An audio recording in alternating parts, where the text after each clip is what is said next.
আমাদের এটা হলো অঞ্চলটির নাম হচ্ছে গ্রামটির নাম হচ্ছে রূপাচর আরে।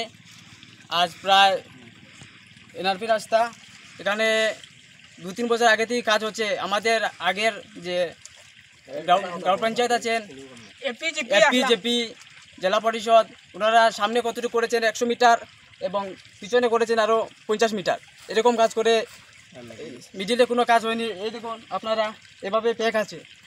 আমাদের এখানে আজ আমাদের স্বাধীনতার প্রায় 75-76 বছর হয়ে গেছে, কিন্তু এখনও আমরা মনে হচ্ছে আমরা এখনও স্বাধীন হইনি। কিন্তু মানে তারা আমরা দেখিও দেখে না, মানে মানুষ বলিয়া মনে করে কি করে না তারাও জানে।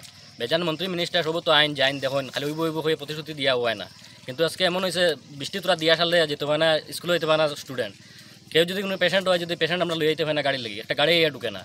আজকাল এরকম জমানাত আমরা আছি, আমরা এটা মানে কেউ দেখেও না, ওয়ও না, এরকম খারাপ ইয়ে করে রাখছে।